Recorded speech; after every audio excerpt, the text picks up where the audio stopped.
Hey everyone! Welcome back to a new r/malicious compliance video. I hope you had a great day. Just a quick heads up. I will upload fewer videos this week as I will attend a wedding this week as the best man. So don't worry, the schedule Monday to Friday will be normal again next week. As always, don't forget to hit the like button and comment down below what you think about the stories or the video in general. And now, let's dive right into the first story. The first story is called Mandatory. Back in 2006, I worked for a small college as a sole IT guy.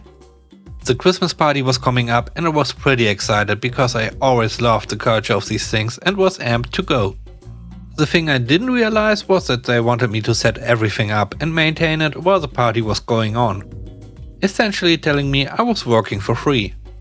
I told them I wasn't going to make the party, but then the president said it's mandatory, so I went.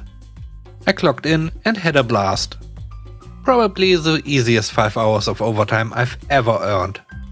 Afterward, the controller noticed the overtime and was ready to write me up. But I told him that the president said it was mandatory and I was going to be working the entire time. I didn't drink, wasn't in open bar anyway. Kind of laughed and said, well, it's mandatory.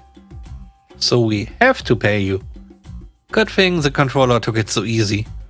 Unfortunately, a bad president could have just denied that he ever said that. The next story is called I Am the Boss. I started working in care of the elderly before I graduated school at age 17 as a temp worker. And after I graduated, I basically worked full-time for several years and finally got steady employment at age 23. I take pride in my job, and even though I didn't study medical stuff, I always made sure I know everything I need to know to do a good job. With online classes, certificates, reading up on medication, treatment recommendations, and so on.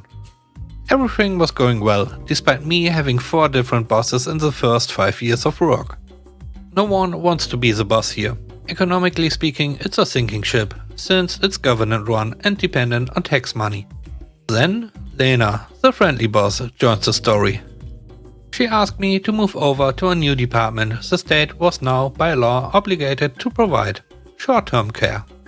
She had previously run the emergency care unit at the local hospital. And she didn't take crap from anyone. She let us workers build up and run the department because, as any good boss should, she realized that we knew better what we were doing because we were doing it day to day. And what worked best for us, as long as we stuck within the laws, regulations, staff requirements and budget of course. Everything was amazing for almost 2 years. Every month I did the schedules for all 15 of the workers.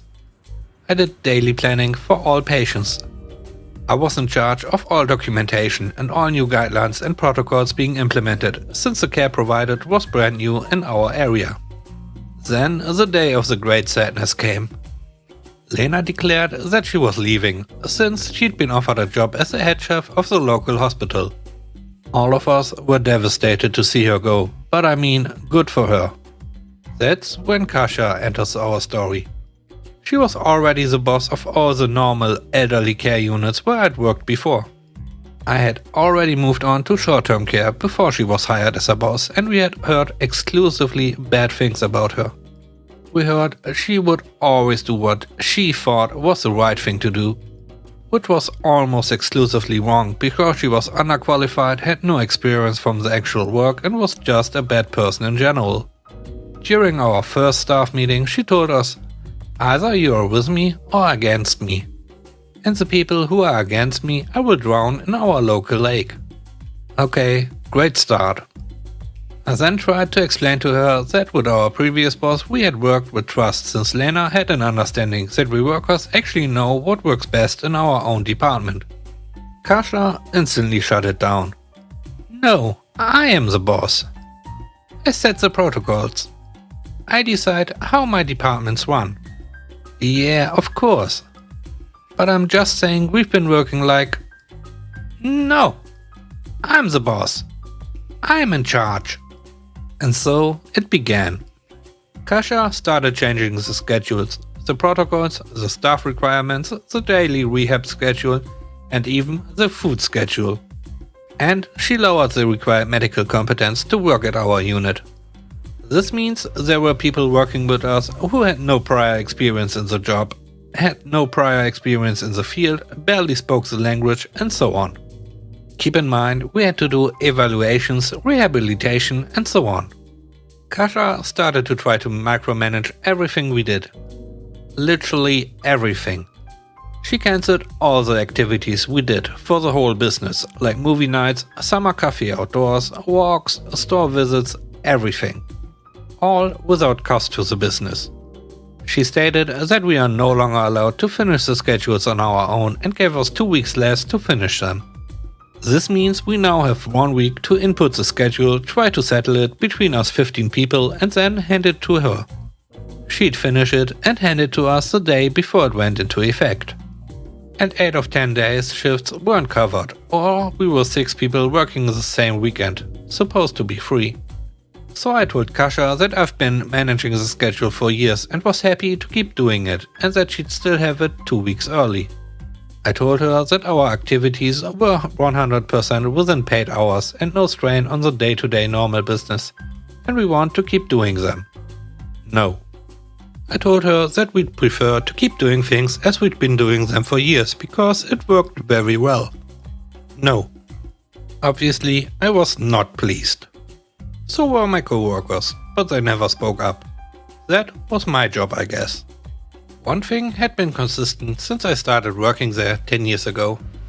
When you apply for vacation or any kind of leave, you put in the leave request. And then you request a temp to cover your shift. And then you inform your boss that you have done both those things. Always been like that. Always. So I did. I requested a day's leave. I input the temp request and then I walked to the boss's office and informed her. She loses it. Maybe because Kasha's boss was there. I don't know. But she starts yelling, telling me that I'm not allowed to request temps. That's her job. I stand there and take it like a good employee and just say, okay, won't happen again. Big surprise for her when the next staff meeting comes around. There suddenly weren't any staff on the actual ward. A local politician was sat waiting with her mother, who was being committed to my ward that day for over 2 hours. I wonder who made sure that they were arriving at that time on that day. I told my boss's boss exactly why there weren't any temps scheduled for the meeting. Kasha got fired. This will make me smile for the rest of my life. What do you think about the story? Did she deserve to be handled like this? I think it was the best for everyone, as it seemed like her as a boss would make the care as bad as can be. Thanks for watching so far. I hope you enjoy the stories. Please don't forget to hit the like button, it really helps the channel. And now, on to the last story for today. The last story is called You Only Want Tom? Back in the early 90s, I was attending a very large university. I worked on campus, in the campus network telecommunications department. One of the many jobs we held in the telecom department was that of dispatching technicians to install or repair office phones. Some of these phones, plain old telephone sets, were your run-of-the-mill touch-tone desk phones, while others were multi-line phones. One of our techs was named Tom, and we called him Tommy Telephone because he was exceptionally good at repairing phones or phone lines. Sometimes the lines would go bad. It was twisted pair copper wire after all. So he would have to replace the wiring at the box. And sometimes all it took was a replacement of the phone and taking back the bad set to the shop where it could be taken apart and fixed there to be reused later. Tom and I got along really well. I picked up early on which department secretaries were repeat offenders for calls regarding bad lines, and which were ones that honestly needed new sets. One in particular, in the modern language building, we had lots of notes on, because she would call and ask specifically for Tom to get there now to fix her phone line. Tom, for his part, was always courteous. But man, we would get the lowdown once he returned to the office and cleared his ticket queue. So one day, Tom was sent to a remote office a good 20 to 30 minutes away from campus. This meant that he was not going to be doing a whole heck of a lot that day. We had intentionally sent him there because he was scheduled to be out for the following week for vacation. So he basically was just working phone issues in that remote office for the rest of the afternoon and then calling it a day afterward. As it happens, our lovely lady from Modern Languages decided to call in to report a phone problem. We had other techs available to be dispatched. But the conversation went something like this. Telecom trouble line, how can I help you? I need Tommy telephone to fix the line in Professor What's-His-Name's office. Room 504. Tom's not available at the moment, but I can send Dave over. What's the problem the professor is having? No, it has to be Tommy. No one else knows how to fix the lines here. Side note, many of the fixes were actually Tom just swapping out the phones. But they didn't need to know that. Well, I need to know the specifics for the ticket. You said 504, right? Can the phone call out? Be called?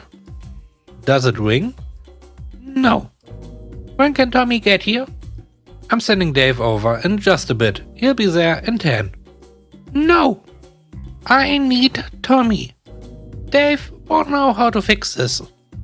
Well, Tommy is out at a remote office right now, and after that he's going to be... The lady interrupts. I don't care.